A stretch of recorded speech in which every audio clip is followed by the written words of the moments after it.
मैं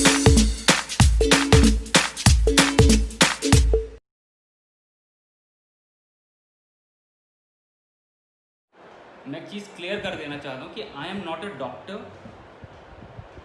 मैं एक डॉक्टर नहीं हूँ और डायबिटीज़ सेशन लेने का मेरा मकसद सिर्फ इतना है कि आप लोग डायबिटीज़ के बारे में जानें।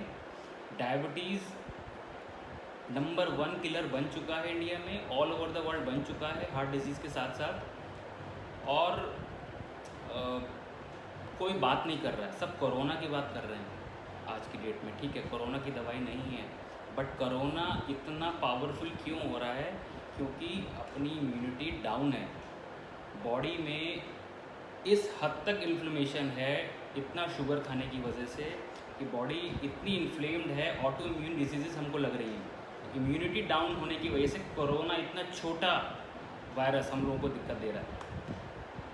हमारी सोसाइटी में एक को कोरोना हो जाएगा तो पूरी सोसाइटी पागल हो जाएगी, लेकिन आधे लोग डायबिटीज़ वाले बैठे हैं, कोई बात नहीं कर रहा है। That is the point I want to make through this session, कि हमको बोलना पड़ेगा, हमको समझना पड़ेगा कि डायबिटीज़ कितनी बड़ी बीमारी है। तो मैं ये बोल रहा था कि आई एम नॉट ए डॉक्टर। जितना भी सेशन के दौरान मैं आप लोगों से बात करूँगा, जितना भी इन्फॉर्मेशन मेरे पास है, मैंने इकट्ठा किया है पिछले 7-8 सालों में। मेरे फादर भी डायबिटिक पेशेंट हैं, तो मैं ये चाहता हूँ कि ये इन्फॉर्मेशन आप तक पहुँचे और आप कुछ यूज़ कर पाएँ इस इन्फॉर्मेशन का। आप जस्ट हम लोग ऐसे ही ना बैठे रहें डायबिटीज़ को लेकर और इसको इतना बड़ा होने दें, राइट? ओके, सेशन के दौरान हम लोग क्या क्या कवर करेंगे? हम लोग कवर करेंगे इसमें कि डायबिटीज़ है क्या, मेडिकल टर्म्स में डायबिटीज़ होता क्या है, इसके सिम्टम्स क्या क्या होते हैं, कितने प्रकार की है, कितने टाइप्स ऑफ डायबिटीज़ है, कौन कौन से टेस्ट या कैसे डायग्नोस कर सकते हैं हम अपनी डायबिटीज़ को, कैसे कैसे कॉम्प्लिकेट होती है ये बीमारी। डायबिटीज़ सिर्फ शुगर बढ़ जाना सबको मालूम है, लेकिन ये किस तरह से इफ़ेक्ट करती है हमारी होल बॉडी को, हम इसको डिटेल में समझेंगे। एंड प्लीज़ गाइज, मेरी कोशिश तो ये रहेगी कि मैं सिंपल लैंग्वेज यूज़ करूँ, बट कहीं कहीं पे कुछ साइंटिफिक जर्गन्स आ जाएंगे तो आप प्लीज़ डिस्ट्रैक्ट मत होइएगा। We can always clarify them later. Okay, then कैसे कैसे कॉम्प्लिकेशंस आते हैं डायबिटीज़ को लेकर, किस तरह से हमारी बॉडी पे इफ़ेक्ट कर रही है, कैसे मैनेजमेंट हो सकता है डायबिटीज़ का, कैसे क्योर हो सकती है डायबिटीज़, इसके बारे में बात करेंगे। और ऐसी कई जानकारियाँ जो शायद आप तक नहीं पहुँच रही हैं या डेलिबरेटली नहीं पहुँचाई जा रही हैं, हम उसके बारे में भी बात करेंगे। एंड इन द एंड हम लोग एक क्वेश्चन आंसर सेशन भी करेंगे। मीनवाइल जैसे जैसे सेशन आगे होता जाता है, आपको कोई डाउट लगता है, आप नोट डाउन करके रखो या माइंड में अपने उसको रखो, आप लास्ट में उसको क्लैरिफाई कर सकते हैं या सेशन के बाद भी कर सकते हैं। और ये सेशन फेसबुक पे रहने वाला है परमानेंटली, ठीक है? तो ये वाइप आउट नहीं होगा, ये सेशन पे उसमें रहेगा फेसबुक लाइव पर। ओके, तो at the end of that session I would like to have question. Actually में होता क्या है, मैं तो चाहता हूँ कि आप लोग क्वेश्चन पुटअप करें और मैं उसका इंस्टेंट रिप्लाई करूँ, बट जब मैं बात कर रहा हूँ तो नीचे नीचे क्वेश्चंस कलेक्ट होते रहते हैं, एक्यूमुलेट होते रहते हैं, मुझे पता नहीं लगता, मुझे स्वाइप करके देखना पड़ता है। तो मैंने कोशिश करूँगा कि हम उसको एंड में क्वेश्चन आंसर्स को लें। चलिए स्टार्ट करते हैं। हेलो हेलो सप्रा भैया, हेलो राजीव भैया, let's start. Diabetes, I think सबको ये पता है कि डायबिटीज़ है क्या। सब डायबिटीज़ सुनते ही हमारे दिमाग में एक चीज़ आती है, मीठा। हमें मीठा नहीं खाना, सबको मालूम है, लेकिन टेक्निकल टर्म्स में थोड़ा इसको और डिटेलिंग में हम लोग समझने की कोशिश करते हैं कि डायबिटीज़ एक्चुअल में क्या है। अगर हमारे ब्लड में ग्लूकोज की मात्रा लंबे समय तक तय मात्रा से ज़्यादा पाई जाती है तो उसे डायबिटीज़ बोलते हैं। मीन्स आपके शुगर लेवल ब्लड में नॉर्मल लेवल से ज़्यादा रहते हैं प्रोलॉन्ग, मीन्स लंबे समय के लिए, तो वो डायबिटीज़ है। हम सबको पता है कि हमारी बॉडी में, हमारे ब्लड में बहुत सारी चीज़ें हैं, बीट हीमोग्लोबिन, कोलेस्ट्रॉल। हमें कुछ भी टेस्ट करना होता है तो हम सबसे पहले ब्लड टेस्ट पे जाते हैं, क्योंकि उससे करेक्ट एस्टिमेशन या आइडिया मिलता है हम लोगों को कि क्या चीज़ की कमी है या क्या चीज़ ज़्यादा है बॉडी के अंदर। फॉर एग्ज़ाम्पल, मैं हमेशा एग्ज़ाम्पल देता हूँ हीमोग्लोबिन का। एनीमिया बहुत कॉमन डेफिशिएंसी है हमारे इंडिया में कि खून की कमी होना। तो अगर एक एडल्ट फीमेल में 12 से 15 ग्राम पर डेसीलीटर नॉर्मल हीमोग्लोबिन लेवल्स है तो ये मेंटेन रहना चाहिए। अगर 12 से कम है मीन्स यू आर डेफिशिएंट। आपको आयरन के सोर्सेज मीन्स ऐसे फूड स्टफ खाने पड़ेंगे जिससे आपको आयरन मिले या हीमोग्लोबिन की मात्रा बढ़े। और 15 से ज़्यादा होता है तो मीन्स हम बोलेंगे कि नाउ इट्स बिकमिंग टॉक्सिक, ये अच्छा नहीं है बॉडी के लिए। सो जब हम शुगर की बात करते हैं तो सेम थिंग है, बॉडी में हमारे ब्लड में शुगर के लेवल्स स्पेसिफाई किए गए हैं। हम वो कैसे स्पेसिफाई है, क्या नॉर्मल रेंज है, हम आगे देखेंगे। बट जब उस रेंज से शुगर लेवल हमारे बॉडी में बढ़ने लगता है और ज़्यादा देर के लिए बढ़ा रहता है तो उस केस में हम उसको बोलते हैं डायबिटीज़। ठीक है, तो आई थिंक ये चीज़ तो परफेक्टली है, फाइन है कि बॉडी हमेशा होम्योस्टेटिस के स्टेट में रहना चाहती है, ज़्यादा नहीं कम नहीं, range. But due to life style, but due to dietary habits हम अपने सिस्टम को थोड़ा ख़राब कर लेते हैं जिसकी वजह से डिफिशियंसी और टॉक्सिसिटी होती है। तो डायबिटीज़ कुछ भी नहीं है, हमारे ब्लड में शुगर का नॉर्मल लेवल से ज़्यादा पाया जाना डायबिटीज़ है। अब वो क्या चीनी है, इस चीनी रिस्पॉन्सिबल या सिर्फ वो शुगर ही रिस्पॉन्सिबल है, वो आगे देखेंगे। चलिए आगे बात करते हैं। डायबिटीज़ को मेडिकल टर्म्स में डायबिटीज़ मेलिटस बोलते हैं। अगर आप डॉक्टर का पर्चा कहीं का देखो तो वो DM1 या DM2 लिखते हैं। तो डायबिटीज़ मेलिटस 1 और डायबिटीज़ मेलिटस 2, टाइप 1 टाइप 2 होती है, आगे आएगा। हिंदी में इसको मधुमेह भी बोला जाता है। एक्चुअल में क्या होता है, पुराने ज़माने में जब डायग्नोज नहीं हुआ था डायबिटीज़ तो कैसे पकड़ में आता था कि यूरिन में इतना शुगर आता था कि बहुत यूरिन मीन्स हनी एक तरह का, they use to test the urine, तब आप उन्हें पता लगता था कि कुछ ना कुछ बॉडी में गड़बड़ है, बॉडी नहीं झेल पा रही है शुगर को। तो it use to pass through urine. तो मधुमेह या इसका नाम वहाँ से लिया गया है कि इतना बॉडी में शुगर एक्यूमुलेट हो गया कि वो यूरिन में पास होने लगा, किडनी भी संभाल नहीं पा रही है। तो दिस वाज द सोर्स। अच्छा, अब जब हम बात करते हैं मीठे की, ग्लूकोज की, कार्बोहाइड्रेट्स की, शुगर की, तो ये क्या है? बॉडी में जब हम एक सिंपल ब्लड टेस्ट करते हैं, ये डॉक्टर एक ब्लड सैंपल हमारा लेता है शुगर की जांच करने के लिए, तो वो उसमें क्या देखना चाह रहा है? वो उसमें ये देखना चाह रहा है कि हमारे ब्लड सैंपल में पर डेसीलीटर कितना ग्लूकोज मौजूद है, कितना ग्लूकोज है। बॉडी को ग्लूकोज समझ में नहीं आता है, बॉडी को ये समझ में नहीं आता कि आपने ब्रेड खाया है। ठीक है, तो टेक्निकली ग्लूकोज है। हाँ, हम नॉर्मल कैजुअली इसको शुगर बोल सकते हैं, मीठा बोल सकते हैं, दैट इज़ परफेक्टली फाइन। ठीक है, लेकिन जब टेस्टिंग होती है तो ग्लूकोज की होती है। ग्लूकोज ज़्यादा हुआ बात मान ली, लेकिन ग्लूकोज क्या बॉडी को चाहिए? यस, बॉडी को ग्लूकोज एनर्जी बनाने के लिए बिल्कुल चाहिए। कैसे? देखिए, जब भी आप कार्बोहाइड्रेट्स खाते हैं, कार्बोहाइड्रेट्स, चलो इस टॉपिक को थोड़ा आगे ले जाएंगे हम लोग, अभी थोड़ा उससे पहले वाला चीज़ डिस्कस कर लेते हैं। सिर्फ ग्लूकोज की बात करते हैं, क्या सोर्सेज हैं हम उसको बाद में आएंगे। एनर्जी बनाने के लिए हमारी बॉडी में ग्लूकोज की रिक्वायरमेंट है, फाइन, माना।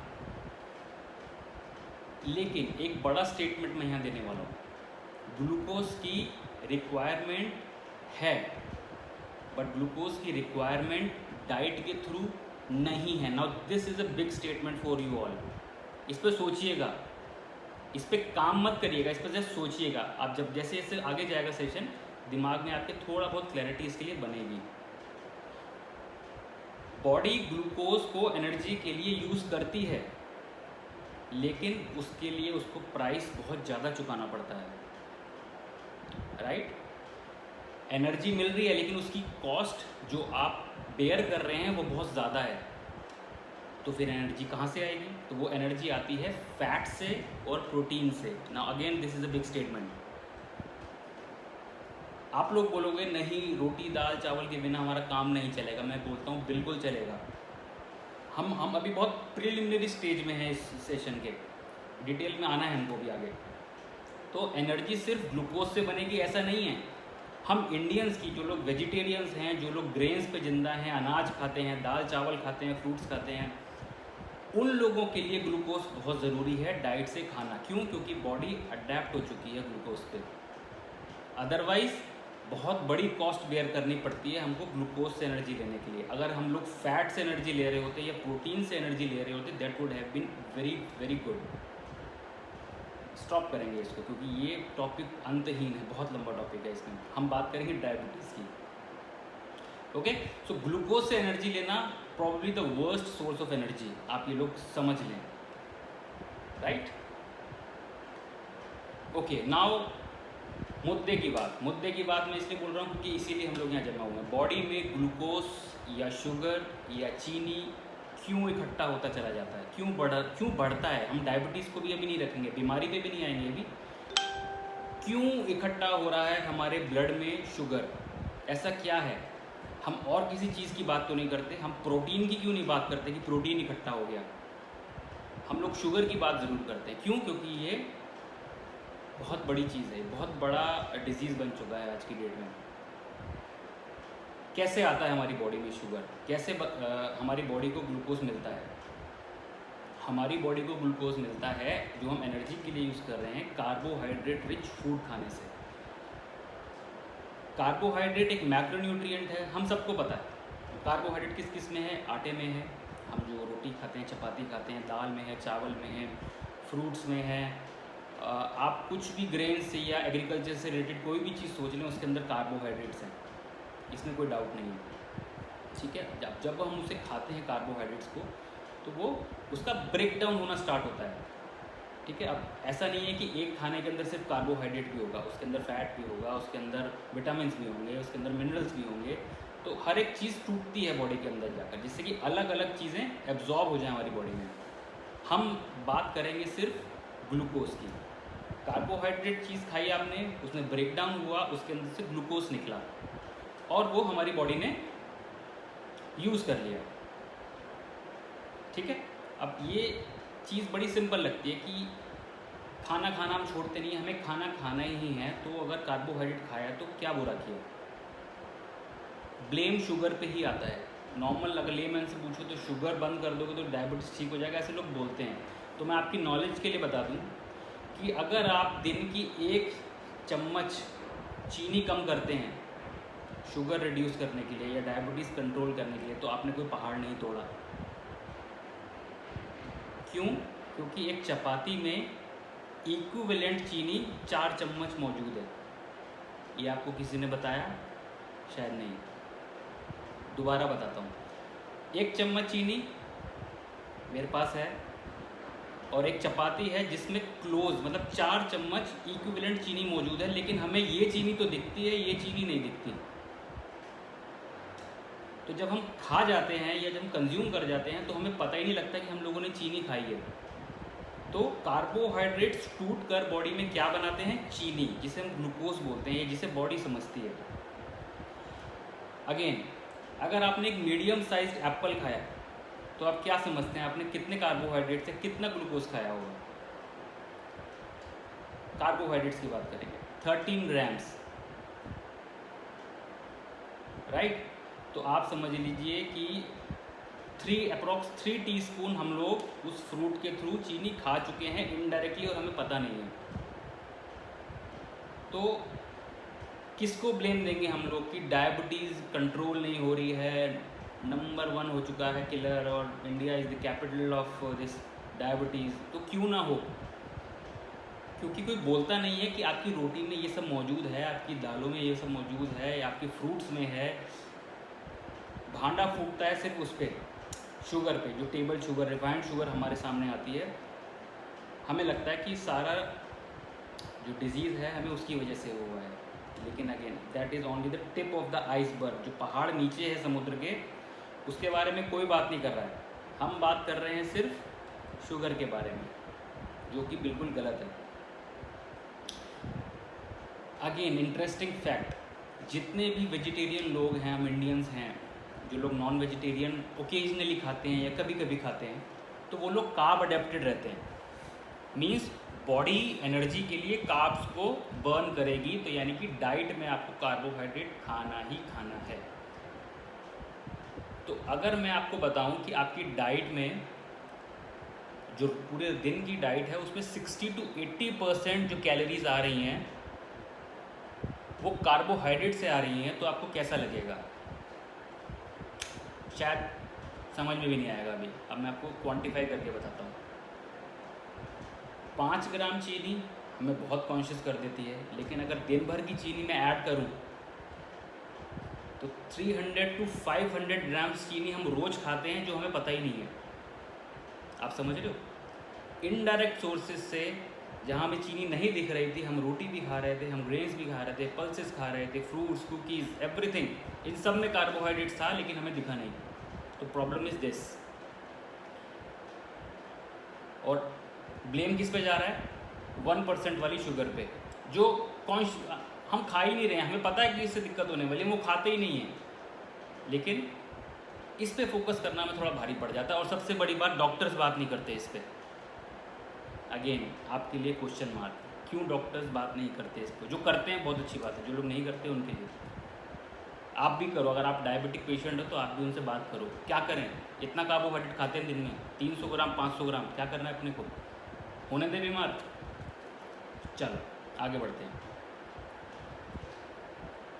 ठीक है, हमें कार्बोहाइड्रेट डाइट में कहीं ना कहीं से आ जाता है, प्रॉब्लम नहीं है, ज़्यादा आने से प्रॉब्लम है, परफेक्ट। तो क्या ऐसा कोई बॉडी में मैकेनिज़्म है जो कार्बोहाइड्रेट को मैनेज करता है? मैंने आपको बताया था शुरुआत में कि होम्योस्टेटिस एक बॉडी में चीज़ चलती रहती है जिसका काम है बैलेंस बनाए रखना। तो ग्लूकोज कैसे मैनेज हो रहा है हमारी बॉडी में? ऐसा तो नहीं हो सकते कि डे 1 से हम लोगों को डायबिटीज़ हो गया, हम कार्बोहाइड्रेट खाए और हम डायबिटीज़ के मरीज़ बन गए, ऐसा नहीं है। बॉडी में ऐसी चीज़ें, सिस्टम हैं इन प्लेस जो आपकी शुगर को मैनेज कर रही हैं, मेटाबोलाइज कर रही हैं। ठीक है, तो वो कैसे मैनेज हो रही हैं? तो ग्लूकोज हैंडलिंग हार्मोन्स हैं हमारी बॉडी में जो कमज़ोर पड़ने लगते हैं। तो ये दूसरा कारण है। पहला कारण था शुगर बढ़ने का, कार्बोहाइड्रेट रिच फूड खाना, जिसके बारे में मैंने आपको बताया। तो दूसरा कारण है ऐसे हार्मोन्स की सेंसिटिविटी कम हो जाना जो शुगर को बॉडी में हैंडल कर रहे थे।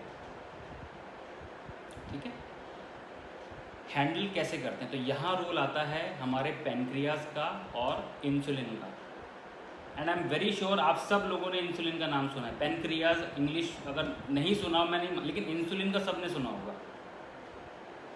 ओके, हाय विवेक, हाय अमित, हाय विनोदी, वेरी गुड, बहुत अच्छा लगता है, फाइन।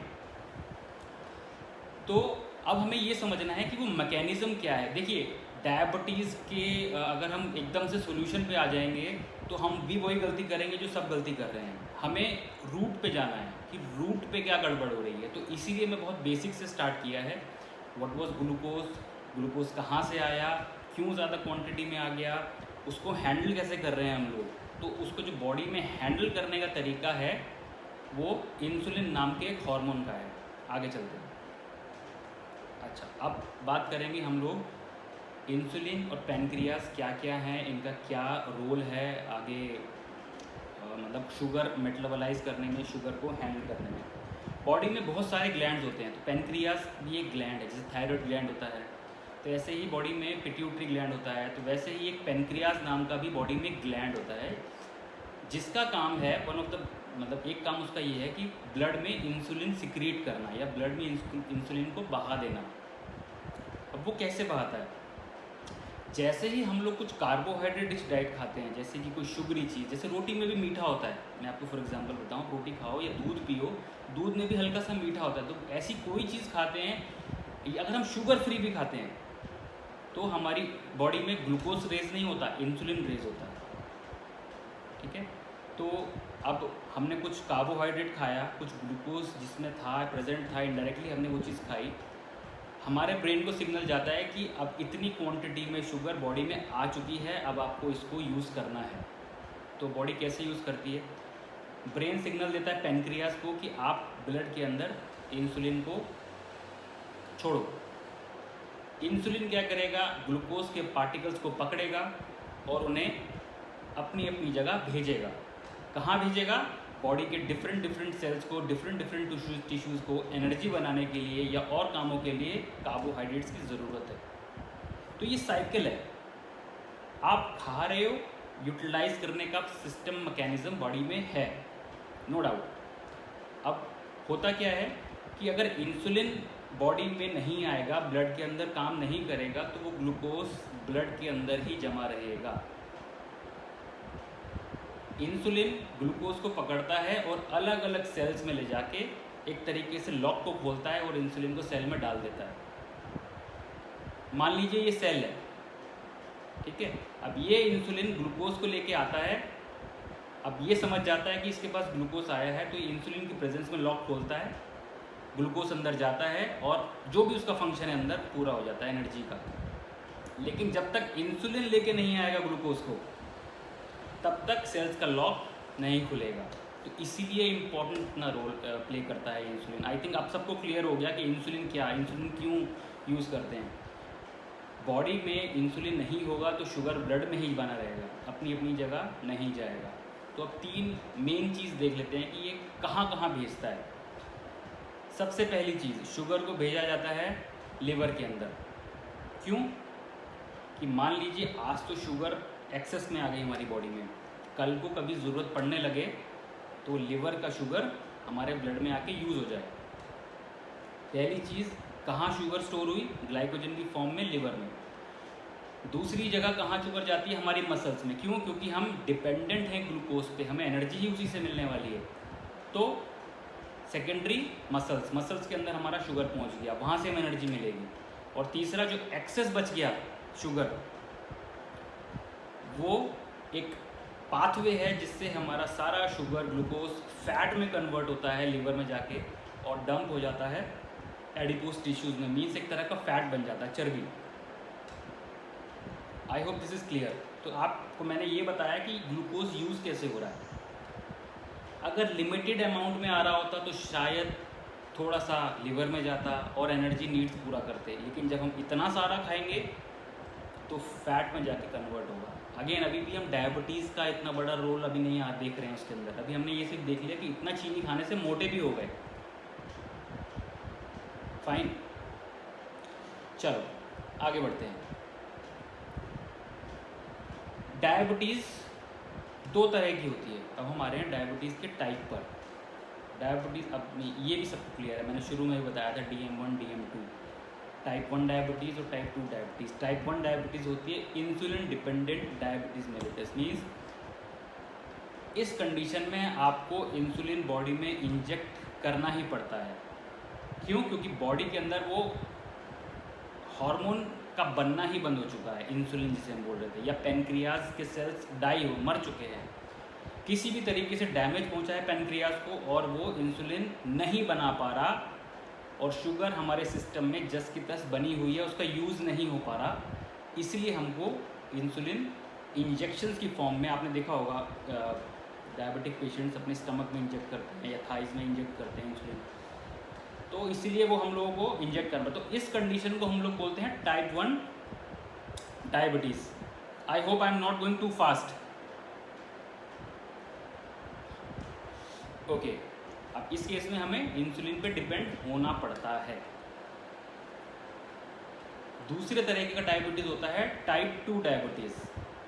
अब इस कंडीशन में नॉर्मल लोग बोलेंगे कि आपका इंसुलिन कम काम कर रहा है, जितनी इंटेंसिटी से आपके इंसुलिन को काम करना चाहिए, ग्लूकोज को पकड़ के ले जाना चाहिए और थ्रू आउट द बॉडी, उतनी स्पीड से नहीं करता है, कम काम करता है। लेकिन मैं बोलता हूँ टाइप 2 डायबिटीज़ में आपका इंसुलिन ज़्यादा भी काम करता है। ये अगेन कोई डॉक्टर नहीं बोलता। आपने कभी देखा है किसी को इंसुलिन का टेस्ट कराते हुए? बहुत कम। आप में से कितने लोग जो डायबिटिक पेशेंट हैं उन्होंने बॉडी में इंसुलिन का टेस्ट कराया है कि बॉडी में इंसुलिन कितना है? आप सब ने कहीं ना कहीं शुगर टेस्ट कराया है, ग्लूकोज टेस्ट कराया है। Am I right? Give me thumbs up.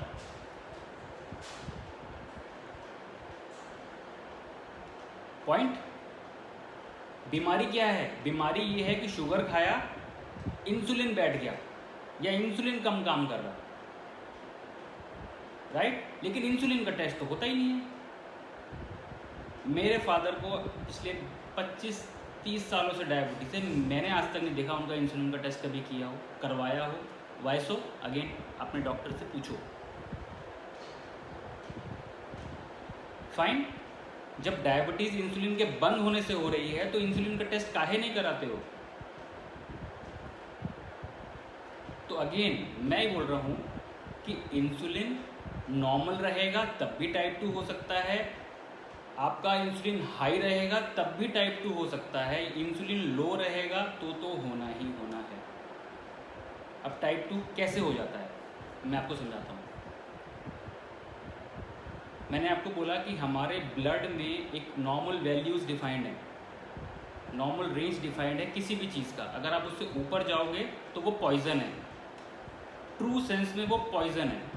लेकिन हम क्या करते हैं, हम एक तरफ से पॉइजन हटाते हैं और दूसरी तरफ पॉइजन डिपॉजिट कर देते हैं। इंसुलिन क्या कर रहा है, आपके ब्लड स्ट्रीम को क्लियर कर रहा है, तो लेकिन कहाँ जाके डंप कर रहा है, हमारे सेल्स में। सेल्स को इतनी ज़रूरत ही नहीं है ग्लूकोज की, आप समझ रहे हो? मैंने आपको शुरू से बोला कि इतना ज़्यादा खाया, ज़रूरत नहीं थी।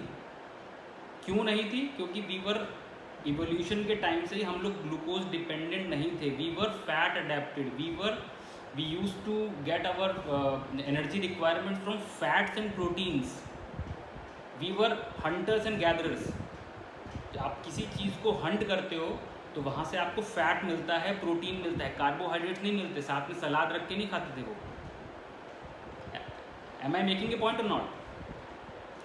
तो हम लोगों को ग्रेन्स पे डिपेंडेंट, या कार्बोहाइड्रेट कब से खाने लगे हम लोग? कुछ 15,000 सालों से, 15,000 भी कम नहीं है, 15,000 सालों से। लेकिन इवोल्यूशन कब से हुआ है? लाखों सालों से। हमारा system was never carbohydrate dependent, was always fat dependent, और use to get energy from proteins, जो एनिमल सोर्स के फूड से आती है। अब ये बात लोगों को बुरी लगती है जब मैं उनको बोलता हूँ। क्यों? क्योंकि उनके पास फिर बोलते हैं हम तो वेजिटेरियंस हैं, हमारे लिए क्या, सॉरी आपके लिए कुछ नहीं। ये फैक्ट है, you have to accept this, this is a fact. Hi Swati. Okay, तो हम बात कर रहे थे ज़्यादा क्वांटिटी में कार्बोहाइड्रेट या ग्लूकोज आ गया और बॉडी उसको कैसे संभाल रही है। एक केस तो आया कि इंसुलिन बनना ही बंद हो गया और टाइप 1 हो गया। अब हम बात कर रहे हैं टाइप 2 की।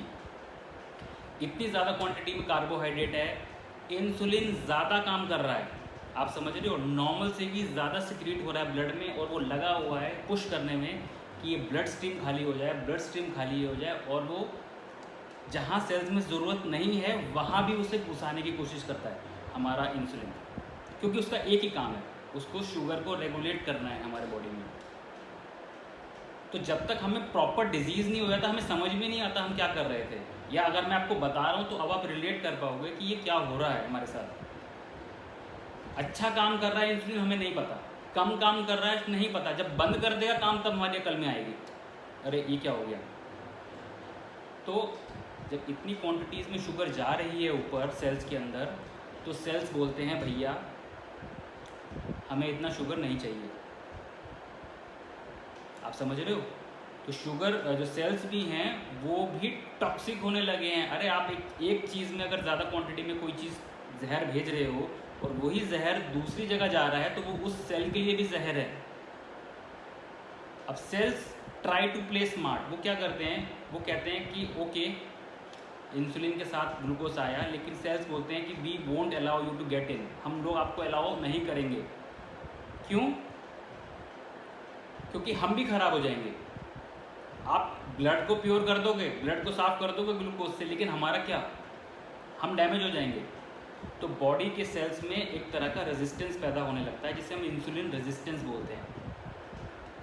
अब इस केस में सिस्टम बिल्कुल सही है, बल्कि इंसुलिन ज़्यादा अच्छा काम कर रहा है, लेकिन सेल्स ग्लूकोज को एक्सेप्ट ही नहीं कर रहे हैं। तो शुगर कहाँ जाएगा? ब्लड में फ्लोट करता रहेगा। I think most of you can relate to this. वो सब कुछ सही किया फिर भी शुगर बढ़ी हुई आ रही है।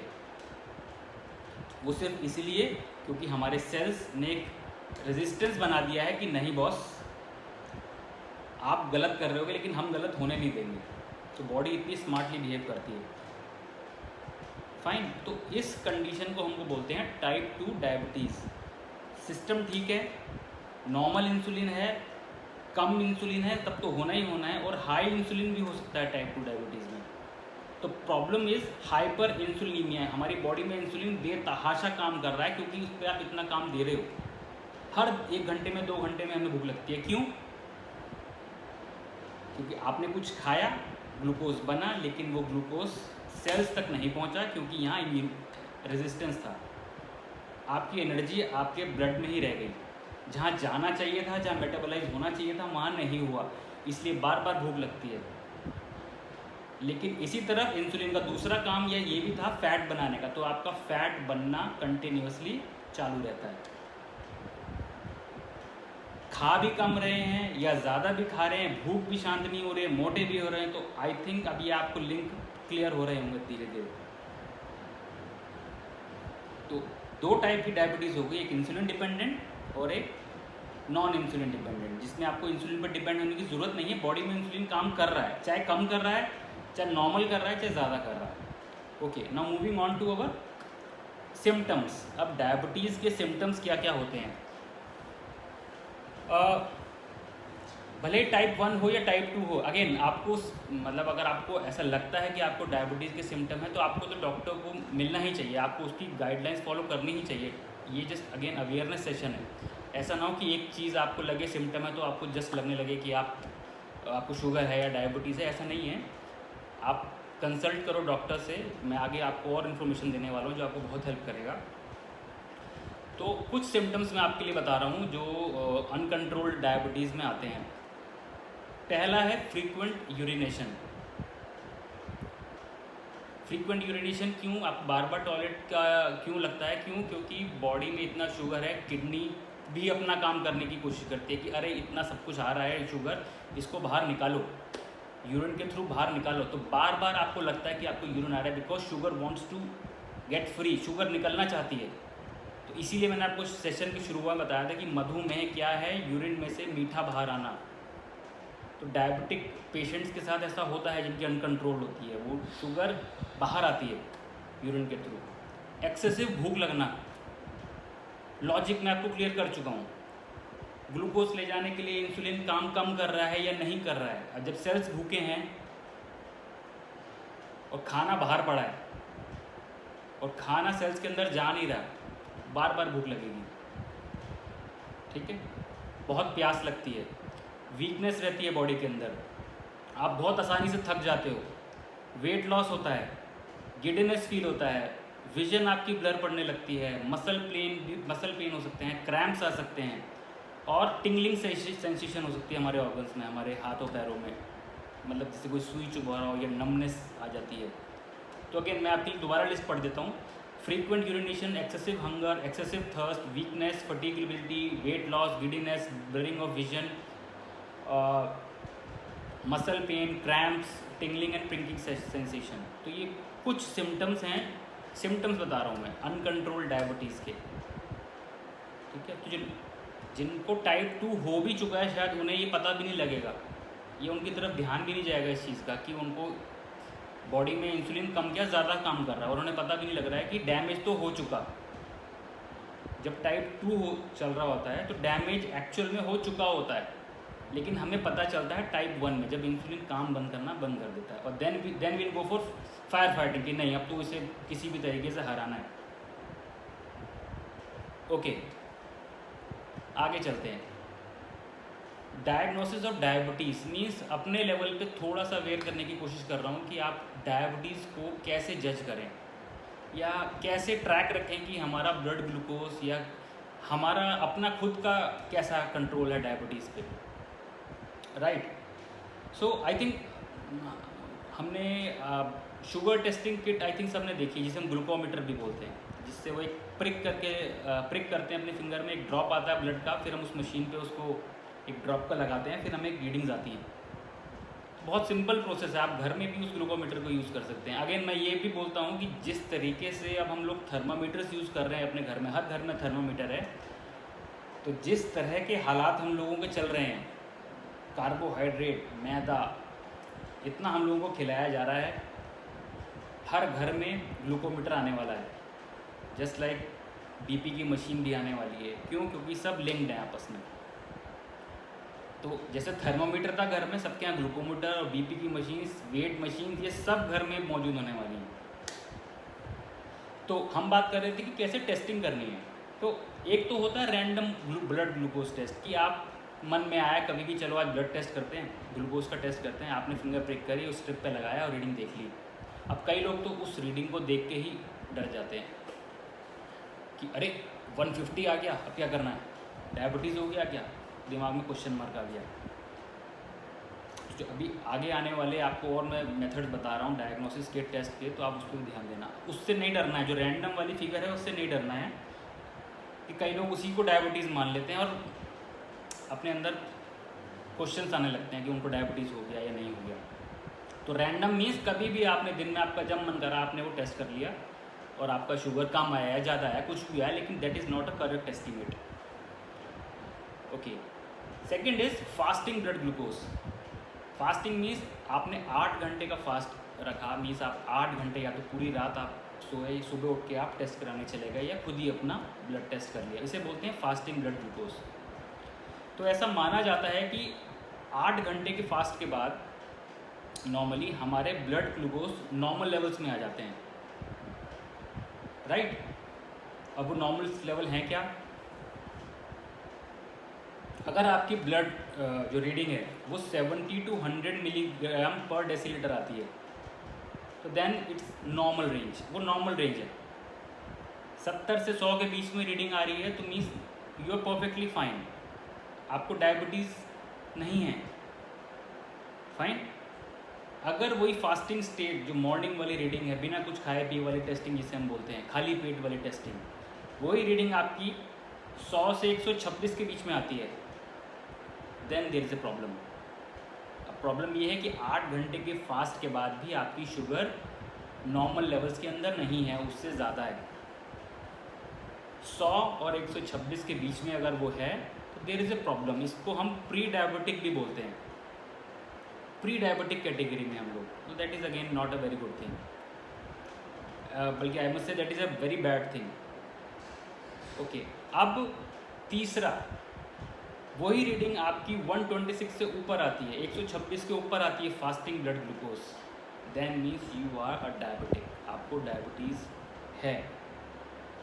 मीन्स अगेन अब इस स्टेज में तो आपको डॉक्टर से मिलना ही चाहिए और कंसिस्टेंटली आपको शुगर टेस्ट करनी चाहिए। कि हो सकता है एक बार एरर हो गया हो, 2-3 दिन आप टेस्ट करो, ठीक नहीं है, 126 के ऊपर शुगर आना मीन्स डायबिटीज़। ये हो गया आपका सेकंड। क्या एक हमने पहला देखा रैंडम, कभी भी टेस्ट कर लिया, दूसरा देखा फास्टिंग, और तीसरा है PP blood glucose means post prandial, खाने के 2 घंटे बाद। ठीक है, खाने के 2 घंटे बाद आप ब्लड टेस्ट करते हो तो आपकी शुगर 140 से अगर नीचे आती है परफेक्टली फाइन, कोई दिक्कत नहीं है। क्यों? क्योंकि खाने के बाद ब्लड शुगर बढ़ता है, अगर आपने कार्बोहाइड्रेट खाया है तो ग्लूकोज बढ़ेगा, और 2 घंटे के बाद 140 के अंडर आपका शुगर आना ही चाहिए। 140-200 के बीच में आता है, अगेन इम्पेयर्ड वैल्यू है, प्री डायबिटिक हैं आप, आपकी बॉडी शुगर को एडजस्ट नहीं कर पा रही है, या तो इंसुलिन कम काम कर रहा है या सेल्स नहीं ले रहे हैं, बनी हुई है शुगर आपके ब्लड में, नॉट गुड। और अगर 200 के ऊपर वैल्यू आती है देन इट्स बिल्कुल भी अच्छा नहीं है, ये डायबिटीज़, फुल फ्लेश डायबिटीज़ के सिम्टम्स हैं। तो ये माना जाता है कि 2 घंटे के खाने के 2 घंटे बाद आपका शुगर 140 से कम आना ही चाहिए। चलिए तीसरे टेस्ट पे जाते हैं, चौथे टेस्ट पे जाते हैं, जिसका नाम है OGTT, इसे बोलते हैं ओरल ग्लूकोज टॉलरेंस टेस्ट। इससे पहले वाला क्या था? खाने के 2 घंटे बाद। अब खाने में हमने क्या खाया इसकी किसी ने बात नहीं करी। हो सकता है मैंने खाने में सिर्फ एक एप्पल खाया, हो सकता है किसी ने खाने में पूरा छोले भटूरे खाए। तो there has to be some standard कि आपने क्या खाया था और क्या रिजल्ट आया। तो इस चीज़ को हटाने के लिए एक टेस्ट आता है OGTT। अगेन मैंने नहीं कराया अपने फादर का, आज तक किसी ने नहीं बोला मेरे को डॉक्टर ने कराने के लिए, क्योंकि वो इंसुलिन डिपेंडेंट है, अब कोई मतलब ही नहीं बनता है। आपको बोल रहा हूँ, आप अपने डॉक्टर से पूछो सर OGTT टेस्ट क्या है, ओरल ग्लूकोज टॉलरेंस टेस्ट क्या है। ये टेस्ट में क्या होता है कि जो पेशेंट है उसको ग्लूकोज की डोज दी जाती है, 75 ग्राम्स ग्लूकोज खिलाया जाता है और उसके 2 घंटे बाद टेस्ट किया जाता है। और अगर टेस्ट आपका 200 से ऊपर आती है आपकी value, then you are diabetic. अब ये यूज़फुल टेस्ट इसलिए है क्योंकि आपने एक चीज़ को कांस्टेंट माना, आपने खाने की चीज़ को कांस्टेंट माना। फॉर एग्जांपल, एक तरफ मैंने नॉन वेजिटेरियन चीज़ खाई कोई और एक तरफ मैंने खाए आलू के पराठे, तो दोनों का ग्लूकोज वेरिएशन अलग अलग आएगा। तो OGTT टेस्ट इस चीज़ को थोड़ा सा बेटर कर देता है। स्टैंडर्ड क्या रखा, ग्लूकोज की, ग्लूकोज ही खाना है और उसके 2 घंटे बाद टेस्ट कर लेना है, वैल्यू 200 से ऊपर, देन यू आर डायबिटिक। ठीक है, तो ये हमने रैंडम, PP, OGTT और फास्टिंग ब्लड ग्लूकोज हम लोगों ने देख लिया।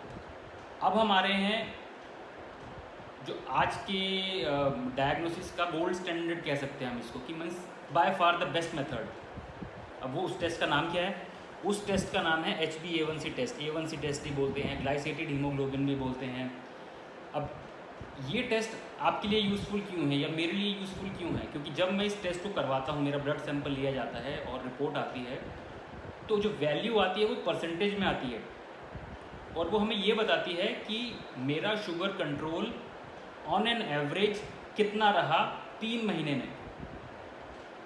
देखिए होता क्या है, जब आप फास्टिंग स्टेट में रहते हैं तो शुगर कम रहती है, आप कुछ खा लेते हैं तो शुगर ऊपर चली जाती है, फिर धीरे धीरे शुगर नीचे आती है, फिर आप एक वेजिटेबल या ग्रीन चीज़ खा लेते हो तो थोड़ा सा ऊपर जाती है शुगर, अगेन नीचे आ जाती है, फिर आप फ्रूटी पी लेते हो, एप्पी पी लेते हो, फिर ऊपर चली जाती है। तो ये ग्राफ को मॉनिटर करना बड़ा मुश्किल है।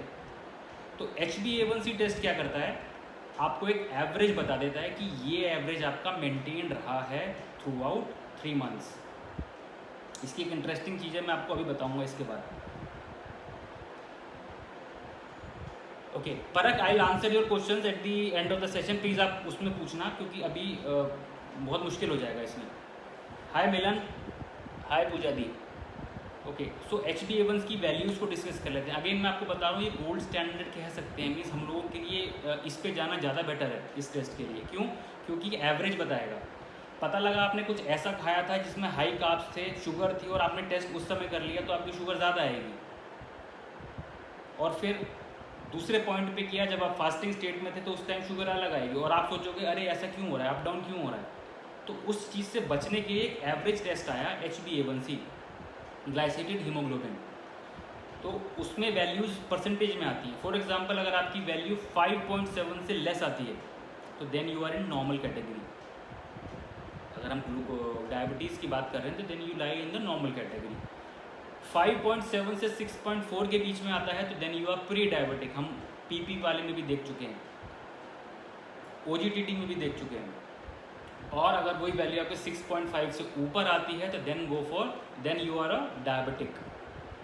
तो आप जो जितने भी आपके घर में डायबिटिक पेशेंट्स हैं, आप देखो कि क्या उनका कभी HbA1c टेस्ट हुआ है या सिर्फ नॉर्मल रैंडम टेस्ट हुआ है या PP टेस्ट हुआ है, या आई थिंक ओरल ग्लूकोज तो आई थिंक नहीं हुआ होगा जहाँ तक मुझे लगता है।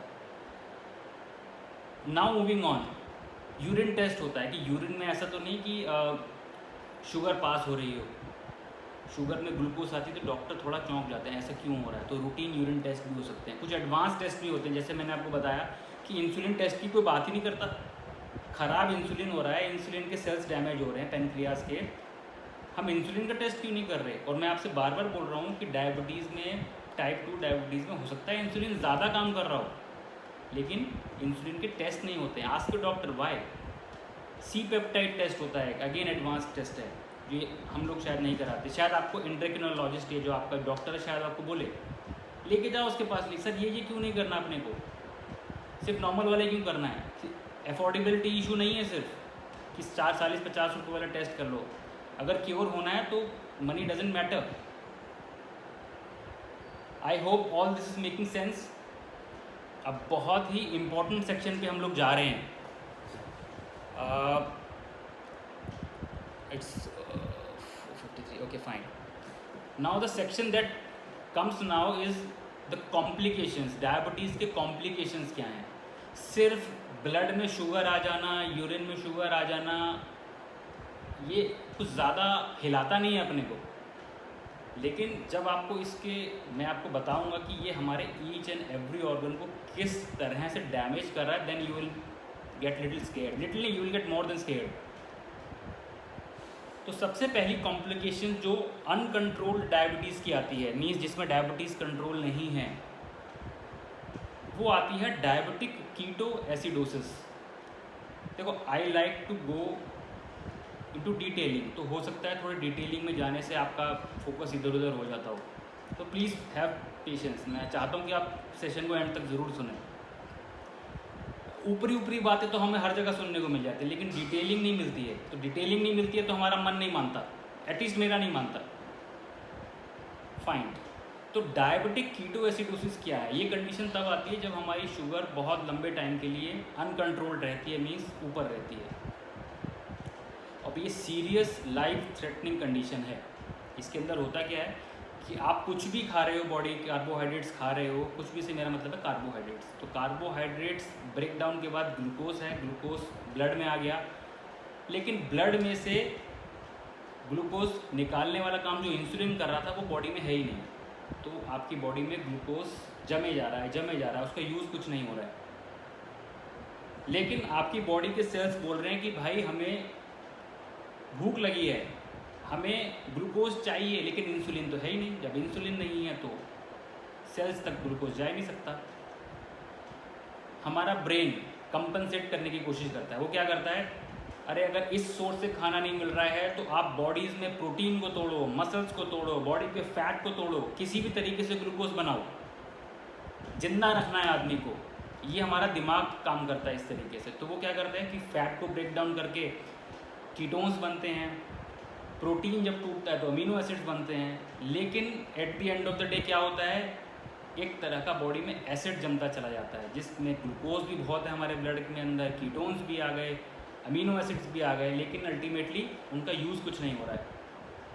तो कीटो एसिडोसिस कीटो फैट से लिया गया है कि फैट ब्रेक डाउन के बाद कीटोन्स बनते हैं, बॉडी में एक एसिड बनने लगा, जिसकी वजह से बॉडी में सीवियर डिहाइड्रेशन हो सकता है, इलेक्ट्रोलाइट्स की कमी हो जाती है, और ब्लड प्रेशर हाइपोटेंशन हो जाता है, अब जिसकी वजह से डेथ भी हो सकती है अगर आपने इसको मैनेज नहीं किया तो आप आई थिंक रिलेट कर रहे होंगे कि जिसकी अनकंट्रोल्ड डायबिटीज़ रहती होगी उसको लाइफ थ्रेटनिंग कैसे सिचुएशन आ सकती है। ठीक है, तो this is diabetic keto acidosis. Next, diabetic retinopathy. Diabetes हमारे आइज़ के रेटिना को डैमेज कर देती है। जो हमारे आइज़ के अंदर रेटिना है उसमें जो ब्लड वेसल्स सप्लाई कर रही हैं उनको डैमेज कर देती है। अब जब किसी बॉडी पार्ट को ब्लड नहीं मिलेगा तो वो पोर्शन डैमेज हो जाएगा।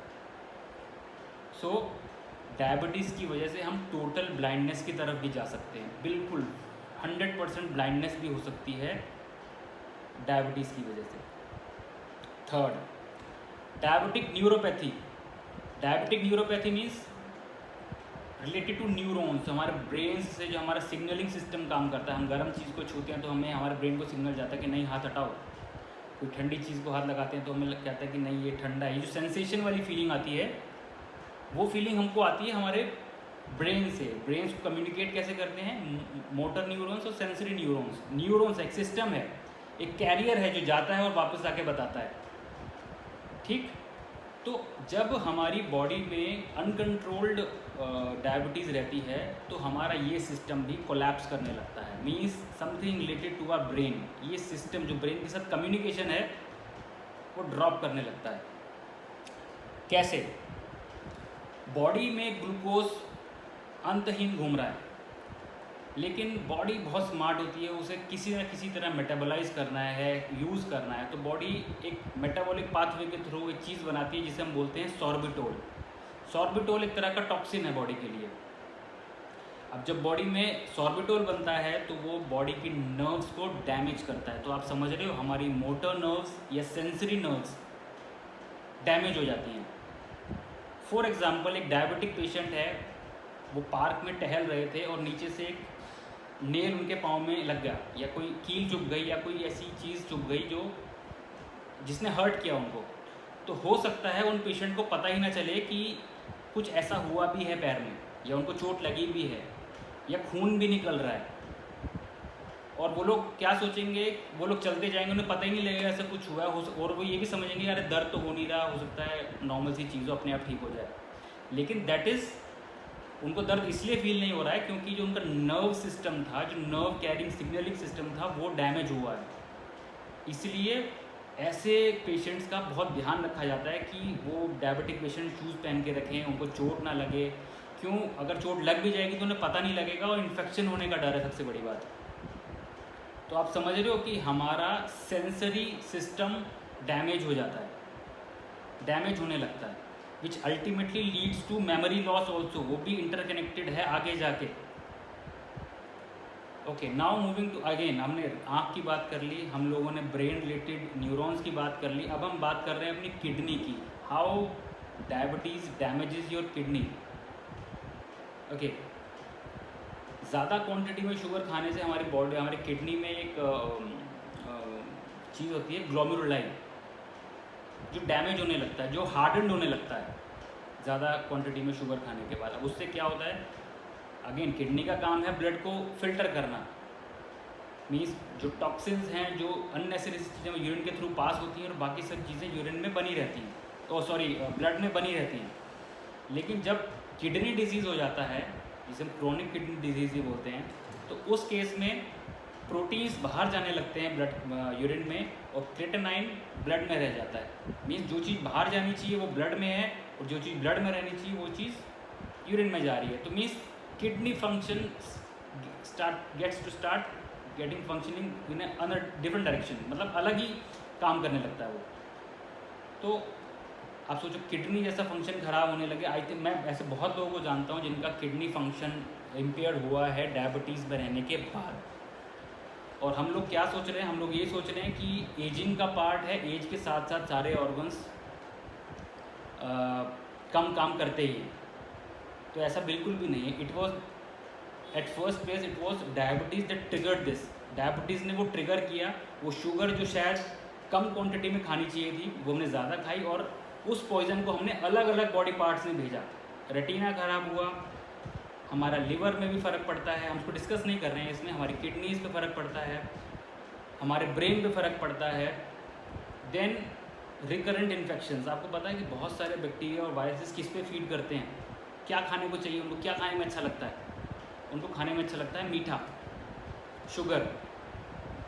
जब इतनी क्वांटिटी में शुगर खाते हैं या कार्बोहाइड्रेट्स खाते हैं तो उस पर वायरसेस और बैक्टीरिया जो हार्मफुल हैं, हमारी बॉडी में यूज़फुल बैक्टीरिया भी हैं, लेकिन जो हार्मफुल बैक्टीरिया हैं वो उस पर पनपने लगते हैं। तो बहुत सारे इन्फेक्शंस हो सकते हैं अपने को, यूटीआई इन्फेक्शंस हैं, या टूथ के इन्फेक्शंस हैं, पेट का इन्फेक्शन है। तो फिर हम क्या खाते हैं, एंटीबायोटिक हम लोगों को कंज्यूम करना चाहिए उस पर्टिकुलर बैक्टीरिया को मारने के लिए। Again big statement, it has been seen, ये देखा गया है कि कैंसर सेल्स भी ग्लूकोज पे डिपेंड होते हैं मल्टीप्लाई होने के लिए।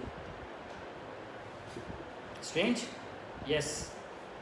तो it could be the reason, cancer का एक ये रीज़न भी हो सकता है कि इतनी क्वांटिटी में अनकंट्रोल डायबिटीज़, तो शायद जो कैंसर के सेल्स हैं वो उस पर फीड हो रहे हैं और आपका कैंसर शायद और सीवियर हो रहा हो। बाय आपसे मीन्स किसी का भी, आई डोंट लाइक टू से आपका, मतलब किसी का भी। हार्ट को इम्पैक्ट करता है, बिल्कुल स्ट्रेट फॉरवर्ड रिलेशन है कि अगर किसी की अनकंट्रोल डायबिटीज़ है तो लिंक देखा गया है कि उसके हार्ट में प्लाक जमने की स्पीड भी बढ़ जाती है, हाई ब्लड प्रेशर रहता है, हार्ट अटैक आने का खतरा रहता है, स्ट्रोक आ सकता है। तो ये तो मैंने वो चीज़ें कवर करने की कोशिश की है जो हमारे मेजर ऑर्गन्स हैं, heart, brain, kidney, liver, infections, ये सब। लेकिन लिस्ट एंडलेस है, डायबिटीज़ से रिलेटेड डिजीज़ की लिस्ट एंडलेस है। मूविंग ऑन, सो अब बात करते हैं डाइट मैनेजमेंट की। हालांकि मैं डाइट को डायबिटीज़ मैनेजमेंट की बात करना पसंद नहीं करता। मैं बात करता हूँ कि डायबिटीज़ है तो उसे क्योर होना चाहिए। कोई डिजीज़ अगर है तो हमारा फोकस उसके क्योरिंग पे होना चाहिए, रैदर देन कि हम मैनेज तो हम लोग अपनी वेल्थ को करते हैं, पोर्टफोलियो मैनेज करते हैं, हम डायबिटीज़ भी पालनी है क्या? नो। किसे करते हैं हम लोग? मैंने एक सदगुरु का इंटरव्यू में सुना था, उससे किसी ने पूछा था कि स्ट्रेस को कैसे मैनेज करें। कह रहे स्ट्रेस को कौन मैनेज करता है? मैनेज आप अपनी वेल्थ को करते हो, अपने पोर्टफोलियोज को करते हो, अपनी फाइनेंशियल चीज़ों को करते हो। स्ट्रेस को क्यों पालना है? तो ऐसे ही मैं बोलता हूँ डायबिटीज़ को पालना क्यों है? उसे क्योर करो। डॉक्टर ने आप फीस लिया, आपसे बात करो उससे कि अगर थोड़ा बहुत भी मेरी बॉडी में इंसुलिन बन रहा है तो ठीक करेगा मेरी डायबिटीज़। कैसे करेगा आप बताओ मेरे को, क्या करना चाहिए? तो I think I am making sense. Management is not something that we want cure. अगर टाइप 2 डायबिटीज़ में हम हैं तो शायद हम क्योर कर सकते हैं, लेकिन अगर टाइप 1 डायबिटीज़ है और इंसुलिन बायोलॉजिकली बनना ही बंद हो गया बॉडी में, तो then we can't cure it, we have to manage it, but again in a healthy way. ठीक है, हेल्दी वे में मैनेज करना है। आपको कार्बोहाइड्रेट रिस्ट्रिक्शन तो रखना ही पड़ेगा, नहीं तो वो पॉइजन जो इतना ब्लड में गया वही पॉइजन आपके ऑर्गन्स में जाएगा, डैमेज तो करेगा ही। चलो अब मैनेज करना है, क्योर करना है, क्या करना है आगे देखते हैं। तो पहली चीज़ जो इसमें हेल्प करती है वो है एक्सरसाइज। डायबिटीज़ में हेल्प करता है सबसे पहले एक्सरसाइज, लेकिन अगेन ये इतना बड़ा फैक्टर नहीं है, डाइट है सबसे बड़ा फैक्टर, लेकिन हम एक्सरसाइज को फिलहाल डिस्कस कर रहे हैं। 5 day a week 40 to 50 minute exercise, low to medium to high intensity workout, depending upon your age या आपकी हेल्थ कैसी है या आपका हिस्ट्री क्या है, मेडिकल हिस्ट्री, ये डिपेंड करता है, but exercise is a must. क्यों? 2 कारणों की वजह से। पहला कारण कि एक्सरसाइज से आपकी बॉडी में एनर्जी की नीड बढ़ेगी। एनर्जी की नीड बढ़ेगी तो ग्लूकोज जो ब्लड के अंदर है वो सेल्स के अंदर जाने की कोशिश करेगा इंसुलिन के थ्रू, तो मीन्स आपका जो ब्लड सिस्टम है वो ग्लूकोज को सेल्स की तरफ पहुंचाएगा। M I right? भूख लगेगी तभी तो खाना दिया जाएगा। तो जब आप एक्सरसाइज कर रहे हो, आप बॉडी में स्टिमुलस जनरेट कर रहे हो कि एनर्जी बनानी है, आपके सेल्स स्टार्व कर रहे हैं, तो वो ग्लूकोज इंसुलिन के साथ आपके सेल्स में जाएगा और एनर्जी ज़्यादा क्वांटिटी में बनेगी, शुगर का यूज़ होगा बॉडी के अंदर। तो ये तो एक चीज़ हुआ। दूसरी चीज़ क्या होती है, मैंने आपको बताया इंसुलिन रेजिस्टेंस हो जाता है। तो जब हम एक्सरसाइज करते हैं तो एक्सरसाइज करने की वजह से वो रेजिस्टेंस थोड़ा सा रिलैक्स होता है। रिलैक्स होने की वजह से जो ग्लूकोज अंदर नहीं जा पा रहा था सेल्स के, वो टेम्परेरीली अलाउ करता है उसको अंदर जाने के लिए, जिसकी वजह से ब्लड का शुगर कम होता है लॉन्ग, मतलब ज़्यादा टाइम के लिए थोड़ा। कई लोग क्या करते हैं, एक्सरसाइज के तुरंत बाद ब्लड शुगर टेस्ट कर लेते हैं, जो ऑब्वियसली ज़्यादा आता है। क्यों? क्योंकि body was in a kind of stress, एक स्ट्रेस था बॉडी के ऊपर एक्सरसाइज के बाद, तो टेम्परेरीली शुगर ऊपर आया था। तो मैं आपको ये बोल रहा हूँ कि रैंडम जो ब्लड शुगर होती है, ब्लड टेस्टिंग होती है, इट इज़ नॉट गुड। आपको लॉन्ग टर्म को ऐसी चीज़ देखनी चाहिए जिससे आपको एक एवरेज पता लगे। एक्सरसाइज से हेल्प होता है, नीड बनती है, ग्लूकोज यूज़ होता है, इंसुलिन का रेजिस्टेंस भी कुछ रिलैक्स होता है, तो ज़्यादा क्वांटिटी में आप शुगर अलाउ करते हो आपके सेल्स के लिए। ओके, सेकंड, ये उनके लिए ज़्यादा इम्पोर्टेंट है ये डायबिटीज़ मैनेजमेंट का सेक्शन, जो लोग दवाइयों पे आ चुके हैं शुगर की। आई am making a big statement again कि दवाइयाँ या इंसुलिन आपको डायबिटीज़ से तो छुटकारा तो कभी भी नहीं दिलाती हैं, मैनेज करा सकती हैं डायबिटीज़ को, लेकिन आपको और बहुत बीमार भी कर सकती हैं जिसकी आप ट्रैक नहीं रख रहे हो। आप सिर्फ आपका ध्यान शुगर पे था, आपका ध्यान था उस डायबिटीज़ वाली मशीन पे, लेकिन क्या और ख़राब हो गया शायद आपको पता नहीं चला, क्योंकि मेडिसिन अलग अलग तरीके से काम करती हैं। मैं आपको बताऊंगा कि ऐसा क्यों हुआ, कि मेडिसिन ने शायद आपकी तबीयत और ज़्यादा ख़राब कर दी, आपने सोचा भी नहीं था और ये हो गया। दवाइयाँ या इंसुलिन शायद आपके इंसुलिन को जितनी उसकी एज थी उससे पहले ही बढ़ा सकती है, आपका वेट बढ़ा सकती हैं, आपका हार्ट रिस्क फैक्टर्स को और ख़राब कर सकती हैं। तो क्या क्या ऐसी दवाइयाँ हैं या क्या क्या ऐसे सॉल्ट हैं या ड्रग के ग्रुप्स हैं, कुछ मैं टच करूँगा। Again I am not a doctor, लेकिन आई नो कि ये कैसे काम करती हैं। तो और आपको भी एक बेसिक अंडरस्टैंडिंग अब मिल चुका होगा कि इंसुलिन ख़राब होना इज़ द की। इंसुलिन की टेस्टिंग नहीं हो रही है, कोई नहीं बता रहा है। इतना कार्बोहाइड्रेट खा रहे हैं, कोई नहीं बता रहा है। कोरोना इतना बड़ा बन गया, डायबिटीज़ इतना सा रह गया, तो आप सोच रहे हो ना कि हमें क्या सुनने पे मजबूर किया जा रहा है। एक क्लास आती है सल्फोनिलयूरियाज की, लेकिन इसके एक प्रोडक्ट है ग्लिपिजेट करके। इसका काम है पेनक्रियाज की सेंसिटिविटी को इम्प्रूव करना, मीन्स पेनक्रियाज को सेंसिटिव बनाना ग्लूकोज की प्रोपोर्शन में। जैसे ही ग्लूकोज दिखे, वेट ना करे पेनक्रियाज, तुरंत से एक्शन हो और इंसुलिन रिलीज हो। इसका क्या इम्पैक्ट जाएगा। अब आपने सेशन इतना लंबा देखा है, thank you all, thank you everybody. अब इसमें क्या हुआ, आपने एक उस ऑर्गन को ज़्यादा काम दे दिया जो पहले से ही ज़्यादा काम कर रहा था। आपका पेनक्रियाज कब काम कर रहा था? बच्चा पैदा होते ही सेरेलैक खाता है, थोड़े दिन बाद उसको आदत हमने वहीं से बिगाड़ी है। डायबिटीज़ दिखाई दी हमें 35, 40, 45 की उम्र में। हमारा पेनक्रियास तब से आज तक साथ ही दिया था उसने, लेकिन अब जब उसको रिलैक्स होना चाहिए, हम दवाई देके उसे क्या कर रहे हैं, अरे भाई काम करो, अभी काम करो। डाइट में नहीं रुकावट, हम अपने कार्बोहाइड्रेट्स को नहीं रोक रहे हैं, लेकिन हम लोग पेनक्रियास को बोल रहे हैं लगे रहो और काम करो, कौन काम करो। तो हाइपर इंसुलिनीमिया मैंने आपको बताया था कि हमारा पेनक्रियास जो पहले से ही ज़्यादा काम कर रहे हैं, अब उनको और पुश कर रहे हैं कि जल्दी ख़राब हो जाओ। Make sense? I hope it make sense to you.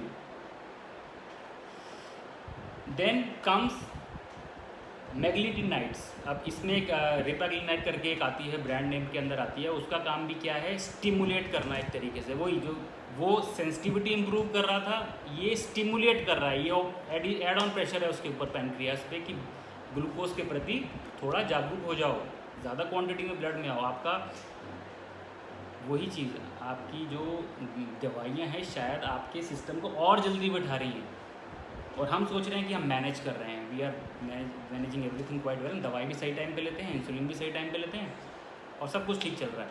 But somewhere down the line जो एक्सेस शुगर थी वो एक जगह से हट के दूसरी जगह में जा रही है। फॉर एग्जांपल, आपने खाने में बहुत सारी चीज़ें बनाई, एक चीज़ उसमें से गलत है, एक चीज़ में उसमें पॉइजन है। Let's be it take it a raita. अब रायते में पॉइजन हो या आपकी दाल में पॉइजन हो, बात एक ही है। तो अगर आपके ब्लड में पॉइजन है या ब्लड में ना रह के आपके डिफरेंट सेल्स में पॉइजन पहुंच चुका है, जहर फैल चुका है।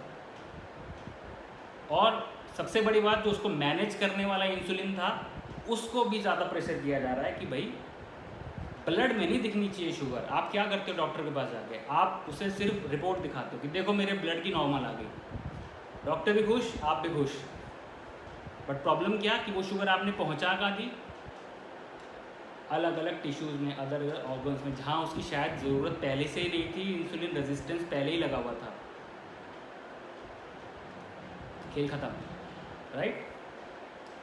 थर्ड कैटेगरी आती है बाइक्यूनाइड्स, एक अगेन ड्रग क्लास है, मेटमॉर्फिन करके। इसको सेफ माना जाता है, ये थोड़ी सी हेल्प करती है, थोड़ी सी नहीं, अच्छा हेल्प करती है डायबिटीज़ में। मेटमॉर्फिन नाम से आती है। तो इसका काम है जो आपका, ऐसा नहीं है कि सिर्फ खाने से ही ग्लूकोज बनता है, हमारा बॉडी में लिवर अपने आप ही शुगर बनाता है, जिसे हम बोलते हैं ग्लूकोनियोजेनेसिस। अब वो फैट से भी बना सकता है, वो अमीनो एसिड प्रोटीन से भी बना सकता है। तो मेटमॉर्फिन क्या करता है, जो आपका लिवर ग्लूकोज बना रहा है उसको कंट्रोल करके रखता है, उसको बनाने से रोकता है। तो आपने जो लोग डायबिटिक हैं वो रिलेट करेंगे कि कई लोगों की फास्टिंग वाली शुगर बहुत ज़्यादा आती है, और वो लोग सोचते हैं कि हमने तो रात में भी ऐसा कुछ नहीं खाया था, फास्टिंग इतनी लंबी हो गई, ऐसा क्यों है। तो ऐसा होता है कि बॉडी जब सुबह आपकी तैयार हो रही होती है तो बॉडी में स्ट्रेस हार्मोन्स आते हैं, तो किसी किसी की बॉडी में वो ज़्यादा इम्पैक्ट करते हैं। तो स्ट्रेस हार्मोन की वजह से बॉडी एकदम से रश करती है ग्लूकोज बनाने के लिए, जैसे कि एनर्जी की एकदम से नीड आने वाली है, आप रूटीन एक्टिविटीज़ में एंगेज होने वाले हो, तो उस टाइम पे फास्टिंग स्टेट में भी आपकी ग्लूकोज ज़्यादा आता है। तो इसे हम बोलते हैं ग्लूकोनियोजेनेसिस। तो मेटमॉर्फिन क्या करता है कि उस स्टेज में आपकी लिवर में शुगर को नहीं बनाने देता, राइट। तो it's a better choice. Again I am not a doctor, आपको कोई भी दवाई अपने आप से नहीं लेनी है। कोई भी हाइपोग्लाइसेमिक मीन जिससे शुगर कम होती हो अपने पास खुद से मैनेज नहीं करना है, डॉक्टर की हेल्प लेनी है। इस सेशन को अपने पढ़ के जाना या सुन के जाना, ठीक है। आई कैन गारंटी आप अपनी बीमारी को समझ पाओगे। लोगों को लगता है कि हमारे पैनक्रियाज ही कमज़ोर हैं, हमारी एज हो रही है, या डायबिटीज़ तो होना ही होना है, हमारे फादर को था, हमारी मदर को था, फैमिली हिस्ट्री में था। गाइस ऐसा बिल्कुल भी नहीं है। हिस्ट्री में वो इसलिए आ गया क्योंकि आपके मम्मी पापा या उनके four father, grand mother, grand daughter ने भी वही सब खाया जो आप खा रहे हो। तो it's not in your genes as of now, but जो खाना था उसकी तरफ हमने ध्यान ही नहीं दिया, बल्कि अब हम शायद और गंदा खा रहे हैं। शुगर का अमाउंट हमारी बॉडी, हमारे डाइट में बढ़ता ही चला जा रहा है, तो इसलिए सिचुएशन और ख़राब होती चली जा रही है। तो बॉडी को समझना है हमको, एटलीस्ट अगर मेडिसिन की अगर हम बात करें कि वो मेडिसिन क्या हमें, ऐसा तो नहीं कि हमें और बीमार कर रही हो। ऐसी एक मेडिसिन है, अगेन ख़राब करिए नहीं करिए, एटलीस्ट डायबिटीज़ में हेल्प करती हैं। Session is to make you aware. Alpha glucosidase inhibitors, अब ये क्या करते हैं, बॉडी में एक एंजाइम होता है, उसका काम होता है कार्बोहाइड्रेट्स का डाइजेशन करना, उसका एब्जॉर्प्शन करवाना। तो ये उस एंजाइम को ब्लॉक कर देता है, तो कार्बोहाइड्रेट्स अच्छे से डाइजेस्ट ही नहीं हो पाते। अब डाइजेस्ट नहीं होंगे, अनट्रीटेड बाहर हो जाएंगे, तो बॉडी में ग्लूकोज कम जनरेट होगा। तो मीन्स आप खा रहे हो और बॉडी में यूज़ भी नहीं है, फिर उस चीज़ का कुछ मतलब सेंस समझ में नहीं आता अपने को। ऐसी क्या चीज़, या तो उस चीज़ को खाएं ना, और उस चीज़ को खाएं भी और उसको निकालने के लिए दवाई खानी पड़े, it makes no sense to me. कुछ दवाइयाँ होती हैं इंसुलिन सेंसिटाइजर्स, अगेन ये काम कुछ एक्सरसाइज की तरह करती हैं। जैसे एक्सरसाइज से आप थोड़ा सा हंग्री सेल्स को हंग्री बनाते हो, वैसे ही इंसुलिन सेंसिटाइजर्स होते हैं, वो रेजिस्टेंस को तोड़ती हैं, अलाउ करती हैं ग्लूकोज को सेल्स में जाने के लिए, राइट। और लास्ट में इंसुलिन, अगर टाइप 1 डायबिटिक पेशेंट हैं तो इंसुलिन तो मस्ट है। इंसुलिन हार्मोन है, नेचुरली बनना चाहिए, नहीं बनता वो बात अलग है, लेकिन इंसुलिन के बगैर हम लोग at least type 1 diabetic patient survive नहीं कर पाएंगे, तो उनको लेना ही लेना है। तो जब आप, बीमारी तो हो चुकी, इंसुलिन भी ले लिया, अब इंसुलिन शुगर फिर फैलाने का काम जारी रहेगा, पॉइजन हर तरफ फैलेगा, वेट गेन भी होगा और सारे मेटाबॉलिक सिंड्रोम आपको घेर लेंगे। तो ये प्रॉब्लम है। अब मेन बात करते हैं हम लोग डाइट की, कि डाइट क्या मीन्स, डाइट में ऐसा, अब again diet is a platform जिस पे आपको बिल्डिंग बनानी है। डाइट ही मेजर मिसिंग एलिमेंट है जिस पे ध्यान नहीं जा रहा है हम लोगों का। हम लोगों का ध्यान जा रहा है दवाइयों पे, हम लोगों का ध्यान जा रहा है टेस्टिंग पे, डाइट के बारे में कोई बात ही नहीं कर रहा है, डॉक्टर्स बात नहीं कर रहे हैं, स्ट्रेंज थिंग। तो ऐसा क्या है? और सबसे बड़ा कारण डायबिटीज़ या इंडिया में डायबिटीज़ होने का वो डाइट ही है। 60 to 70% हमारी जो पॉपुलेशन है वो एंगेज्ड है एग्रीकल्चर रिलेटेड प्रोडक्ट्स में। और एग्रीकल्चर से क्या आता है? अनाज आता है। हमने अनाज 15,000 कुछ सालों से खाया है, मीट और फैट लाखों सालों से खा रहे हैं हम लोग। तो we were fat adapted, we were never carbohydrate adapted. मजबूरी में हम लोग कार्ब खा रहे हैं। तो आप समझ रहे हो तो इंडिया में क्यों इतने पैर फंसा रहा है डायबिटिक। अब एग्रीकल्चर के अगेंस्ट आप बोलो तो दुनिया खड़ी हो जाएगी। नहीं बोलना है, आपको स्मार्टली काम करना है, राइट। तो हमें क्या ख़राब कर रहा है हम लोगों को? हमें ख़राब कर रहा है कार्बोहाइड्रेट का लोड। हम इतनी क्वांटिटी में जो कार्बोहाइड्रेट्स कंज्यूम कर रहे हैं उसकी वजह से हम लोग बॉम्बार्डमेंट कर रहे हैं शुगर का अपनी बॉडी में, जिसकी ज़रूरत कभी थी ही नहीं। आपको एक चीज़ बताता हूँ, डाइटरी कार्बोहाइड्रेट की ज़रूरत, खाने के रूप में कार्बोहाइड्रेट की ज़रूरत है ही नहीं। कंडीशन ये है कि आप फैट अडेप्टेड हो या अदर प्रोटीन या फैट सोर्सेज ले रहे हो। बॉडी खुद का कार्बोहाइड्रेट बनाना जानती है। आपने कभी सुना है कि किसी को ग्लूकोज की कमी हुई हो? अनटिल एंड अनलेस किसी का एक्सीडेंट होता है या लाइफ थ्रेटनिंग वो आती है, उसको एनर्जी के लिए दिया जाता है ब्लड में। लेकिन आपने कभी ऐसा कुछ सुना है किसी को कार्बोहाइड्रेट की डेफिशिएंसी हुई हो? आई बेट आपने नहीं सुना होगा। ओवरडोजेस तो है ही, ये तो शुगर पे तो हम पूरा सेशन ही कर रहे हैं कि ओवरडोज से तो प्रॉब्लम हो ही रही है, लेकिन बात करो सरकार। ओके, तो बॉडी को शुगर की ज़रूरत कभी थी ही नहीं। जितनी शुगर चाहिए ब्रेन को चाहिए, जिसको भी चाहिए, बॉडी खुद बनाना जानती है। वो फैट तोड़ के भी शुगर बना सकती है अपने लिए, वो प्रोटीन तोड़ को भी बना सकती है। मैंने आपको बताया था कि लिवर बनाता है। तो उस स्टेज में जाना ही क्यों है कि आप एडिशनली उसको सप्लाई करो? नहीं, ये भी लो, ये भी लो, ये भी खाओ, फ्रूट भी खाना है, दाल भी खानी है, सब कुछ खाना है। कितने अलग अलग तरह के हमें फ्रूट्स खाने हैं दिन में। बकवास, लिटरली बकवास। चलो आगे बढ़ते हैं। तो हम बॉडी को वो चीज़ सप्लाई ही ना करें जिसकी ज़रूरत नहीं थी, कार्बोहाइड्रेट। आप अपने डाइटिशियन बिल्कुल मत बनिएगा। आई एम वार्निंग यू कि इस सेशन के बाद आप ये सोचें कि अनूप आनंद ने बोला था कि कार्बोहाइड्रेट रिस्ट्रिक्ट करना है, नहीं खाना है और डायबिटीज़ से बचना है, तो आप बहुत बड़ी मिस्टेक करोगे।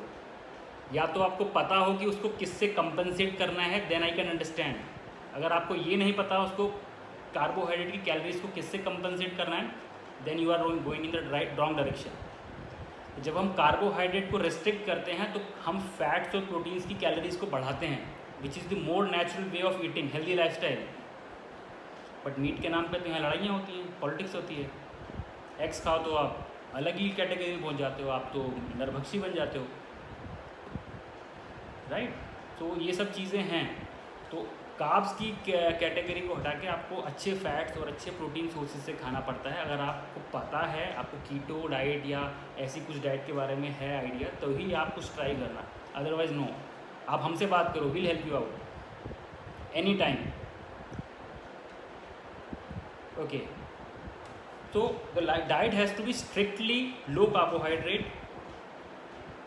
कंपनसेट करते हैं उसको फैट से और प्रोटीन से। तो एक क्लोज डाइट आती है उसके आसपास, कीटोजेनिक डाइट, जिसमें हमारी डाइट में कीटोन्स बनते हैं, सेफ मात्रा में बनते हैं। कीटो एसिडोसिस वाली स्टेज नहीं आती है इसमें। इसमें कीटोन्स बनते हैं और हमारी बॉडी उस पर थ्राइव करती है। मीन्स बॉडी को अच्छा लगता है वहाँ से एनर्जी लेना, ना कि कार्बोहाइड्रेट से। लेकिन जब तक आप कार्बोहाइड्रेट को रेस्ट्रिक्ट नहीं करोगे, फैट ऊपर आएगा ही नहीं, यहाँ से फैट से एनर्जी आएगी ही नहीं। I believe in that diet because I do. अपना डाइटिशियन खुद मत बनिए। Again I am warning you, take help from somebody, be it dietitian or be your doctor, if he or she promotes such kind of diets. अगर आपको वो convince कर सकता है तभी आप डाइट फॉलो कर पाओगे, नहीं तो दूसरे दिन टूट जाएगी डाइट। ओके, सो कुछ आइडिया मैं आपको दे सकता हूँ कि हेल्दी ईटिंग के लिए क्या क्या आपको खाना चाहिए। अगेन, जब तक आप ग्रेन्स खाओगे गाइस, जब तक आप ग्रेन्स खाते रहोगे, दालें फ्रूट्स ये सब खाते रहोगे, आज नहीं तो कल आप इस कुचक्र में फंसोगे। ये आपको छोड़ेगा नहीं, क्योंकि 60 to 70% हमारी डाइट में कार्बोहाइड्रेट्स आ ही रहे हैं। तो कुछ एक बात करते हैं कुछ हेल्दी चीज़ों की। अवॉइड शुगर, ये हम सबको पता है कि शुगर अवॉइड करनी चाहिए। मैं भी आपको बोल रहा हूँ, sugar B it a can, B it a processed food. Processed food कोई ज़रूरत ही नहीं लाइफ में कि आपको बाहर मार्केट से शेल्फ से एक पैकेट खरीद के लाएं उसे बनाएं। No, never. Processed food is always a very unhealthy option. तो एक चीज़ प्रोसेस्ड हो गया। शुगर किसी भी रूप में नहीं। कई लोग बोलते हैं मैं गुड़ खा लूँ, जैगरी खा लूँ, फलाना खा लूँ, हनी खा लूँ। No no, you don't want any kind of sugar. किसी में फ्रुक्टोज है, किसी में शुगर है, कहीं ना कहीं कार्बोहाइड्रेट ब्रेक डाउन होके आपका वो गलत चीज़ बना ही रहा है। देन अगर आप चपाती खाते हो, अगर आप दिन की एक मील में 3 चपाती खाते हो, तो रेस्ट्रिक्ट इट फॉर 2। कुछ तो कार्बोहाइड्रेट कम होगा, कुछ तो लोड कम होगा। मैं मान रहा हूँ कि रिस्क रहेगा, लेकिन रिस्क तो कम होगा। स्टार्ची वेजिटेबल्स या स्टार्ची चीज़ें जैसे राइस, राजमा, चना, potato, sweet potato, corns, juices, या ये सब चीज़ें जिसमें स्टार्च आपको लगता है, स्टार्चीज खाने में लगते हैं, तो इन चीज़ों को आप बिल्कुल बंद कर सकते हो, या कभी कभार खा सकते हो। अगेन दिस इज़ मैनेजमेंट, ऊपर नीचे कर लिया। अल्टीमेटली अनाज खाना ही पड़ेगा अगर आप वेजिटेरियन हो तो, या अनटिल अनलेस आपको पता है कि क्या खाना है, प्रोटीन और फैट खाना है, कैसे खाना है। अगर आपको वो नहीं पता है और आप यहीं पे रहना चाहते हो तो एटलीस्ट ये चीज़ें कर लो, डैमेज कम होगा। Meat, eggs, excellent sources of your macronutrients, macro in terms of fat and proteins, और ऊपर से vitamin and minerals, excellent sources होते हैं meat and eggs, milk and dairy products. लेकिन हम लोग किसी ना किसी कारण से वेजिटेरियन बनना चाहते हैं, तो ये चॉइस अपना अपना है। आप वेजिटेरियंस में प्रमोट कुछ नहीं कर रहा हूँ कि नॉन वेजिटेरियंस आर बेटर और वेजिटेरियंस आर बेटर, मैं आप पे छोड़ता हूँ कि सारी डेफिशिएंसी वेजिटेरियंस को ही क्यों होती है। खून की कमी वेजिटेरियंस को क्यों होती है, विटामिन डी की कमी भी मेजरली उन्हीं को देखी गई है, folic acid, vitamin B12, omega 3, why is the deficiency in vegetarians only, it's up to you. Okay, medium की बात कर लेते हैं। आप किस मीडियम को यूज़ करो बनाने के लिए, यूज़ देसी घी और बटर, वेजिटेबल ऑयल्स को अवॉइड, कोई भी refined cheese is not good, refined तेल, रिफाइंड शुगर, रिफाइंड फ्लावर हटा दो, काबेज बिल्कुल कूड़ा, कोई ज़रूरत नहीं है आपको इन चीज़ों की। फिर एक कॉन्सेप्ट आता है, ऐसी चीज़ें ना खाएं जिससे शुगर बहुत जल्दी ऊपर जाती है, जिसे हम बोलते हैं ग्लाइसेमिक इंडेक्स देखा जाता है उसका। तो शुगर का या ग्लूकोज का ग्लाइसेमिक इंडेक्स बहुत ऊपर होता है, वो तुरंत आपकी बॉडी में शुगर बढ़ाती है। क्यों शुगर ग्लूकोज दिया जाता है पेशेंट्स को? क्योंकि आपकी बॉडी कूद के पड़ती है ग्लूकोज पे एनर्जी बनाने के लिए। देखा ना, हॉस्पिटल में जाते हुए इंट्रावीनस आपको लगा देते हैं और ग्लूकोज ऑन कर देते हैं। क्यों? क्योंकि वो इमरजेंसी सिचुएशन है, आपको बॉडी खा नहीं सकते, तो आपको खून में ग्लूकोज पंप किया जाता है, तो बॉडी उस खून को डाइजेशन भी नहीं करना, कुछ नहीं करना, एकदम बॉडी यूज़ करती है, तो इसीलिए ग्लूकोज दिया जाता है। But glucose is not a good option for us. इतना अच्छा वर्कआउट किया, बाद में ग्लूकोज पी लिया, इतना शुगर बढ़ा लिया, नो नेवर। तो ऐसी चीज़ें खाते हैं जिसका ग्लाइसेमिक इंडेक्स कम हो, ग्लाइसेमिक लोड कम हो, वो शुगर को इतनी तेज़ी से ना बढ़ाए, ठीक है। तो फ्रूट्स कुछ इसी कैटेगरी में आते हैं, लेकिन फ्रूट्स के और कई नुकसान होते हैं। वो शुगर बढ़ाता नहीं है, लेकिन अगर आप ज़्यादा क्वांटिटी में फ्रूट्स खाओ, प्रॉब्लम्स उससे भी होती हैं, हालांकि हम इसमें डिस्कस नहीं कर रहे हैं। चलो, आई थिंक आपको ये समझ में आ गया होगा कि इंडिया डायबिटिक कैपिटल क्यों बन चुकी है। रीज़न आपके सामने है कि हम लोग किस किस फूड ग्रुप का खाना पसंद करते हैं। पास्ता, मोमोज, यस, और पिज़्ज़ाज़। 70 to 70% पॉपुलेशन एग्रीकल्चर पर डिपेंड है, तो आप कैसे बोलोगे एग्रीकल्चर को उसके प्रोडक्ट नहीं खाएंगे। सीरियल्स, पल्सेस, फ्रूट्स हर तरफ है हमारे आसपास। अब तो बेमौसम आम और ये सब कुछ है हमारे पास। ओके, तो major take aways, again I am wrapping up this session. I think 1 second, give me a sec, it's 5:26। So we have approx 1.5 hour, 1.5 घंटा हो चुका है अपने को। तो मेजर टेक अवेज क्या है इस सेशन के? मेजर टेक अवेज ये हैं कि it's not just the sugar, या टेबल शुगर ही कल्प्रिट नहीं है। 1% टेबल शुगर कल्प्रिट है, लेकिन बाकी जो आपने आइसबर्ग, समुद्र के नीचे पहाड़ बना रखा है और जिसके बारे में शायद आपको पता लग चुका है, आप उस पर फोकस करना स्टार्ट करो। उसको कैसे रास्ते से हटाना है और healthy way of eating start करना है, तो शायद आपको थोड़ा हेल्प मिलेगा। सिर्फ शुगर एक चाय में 1 टीस्पून ना डाल के आप सोचो कि डायबिटीज़ मैनेज कर लोगे, हेल्दी लाइफस्टाइल जी लोगे, आई एश्योर यू कुछ भी नहीं होगा, नथिंग विल हैपन। बद से बदतर हो जाएंगे हालात और आप सिर्फ चीनी पे फोकस करते रह जाओगे। ओके, दूसरी चीज़, मेडिसिन्स या दवाइयाँ मैनेज कर सकती हैं आपकी शुगर को। टेक अवे बता रहा हूँ मैं आपको कि आप क्या एक एस्टिमेट लगाओ इस पूरे सेशन का कि क्या लेके जाओगे इस सेशन के बाद। तो दवाइयों तक, इंसुलिन तक नौबत ही मत आने दो, उससे पहले ही ख़त्म करो इसको। टाइप 2 डायबिटीज़ बिल्कुल ठीक हो सकती है, आपके पैनक्रियाज बिल्कुल अच्छे से ठीक हो सकते हैं डाइट से, लेकिन करना तो अपने को ही है। तो मैं ये बोल रहा हूँ कि मेडिसिन और इंसुलिन आपकी हेल्थ को शायद मल्टीप्लाई कर सकती हैं और बिगाड़ सकती हैं आपकी हेल्थ को, जिसके बारे में आपको बताया। शुगर टेस्ट के लिए HbA1c थोड़ा बेटर टेस्ट है। आप अगर आपको अपना ब्लड टेस्ट वो लेना है तो sugar blood test normal random वाले से कुछ ज़्यादा फ़र्क नहीं पड़ेगा। आप HbA1c टेस्ट कराइए तो आपको एक 3 महीने का अंदाज़ा मिल जाएगा। हाँ, एक अच्छी चीज़ रह गई कि HbA1c टेस्ट ही क्यों, मैं इसको टच करना चाहूँगा कि हमारी बॉडी में इतना शुगर घूम रहा है, इतना शुगर घूम रहा है कि वो बॉडी के अलग अलग चीज़ों पे चिपकना स्टार्ट हो जाता है। तो जिसमें से एक चीज़ है हमारी बॉडी में जिसे हम बोलते हैं हीमोग्लोबिन। हमें टेस्ट करना है शुगर कि डायबिटीज़ क्या है, लेकिन हम टेस्ट कर रहे हैं हीमोग्लोबिन। हीमोग्लोबिन भी क्यों टेस्ट कर रहे हैं? क्योंकि हीमोग्लोबिन के ऊपर शुगर मॉलिक्यूल चिपक चुके हैं, जिसे हम बोलते हैं ग्लाइसेटेड हीमोग्लोबिन। और रेड ब्लड सेल जो हीमोग्लोबिन में होते हैं उनकी उम्र होती है 3 महीने की, 2 से 3 महीने की। तो जब आप इनको टेस्ट करते हो ग्लाइसेटेड हीमोग्लोबिन HbA1c टेस्ट, तो आपको 3 महीने का एवरेज पता लगता है। तो ये लॉजिक है 3 महीने एवरेज का कि रेड ब्लड सेल्स की एवरेज लाइफ होती है 3 महीने की। मीन्स इतनी शुगर लगने लगी कि आपको वो चीज़ टेस्ट करनी पड़ी कि जिस पर जाके वो अटैच हो गई या स्टिक हो गई या चिपक गई। तो ये बहुत ही अमेजिंग सी चीज़ है।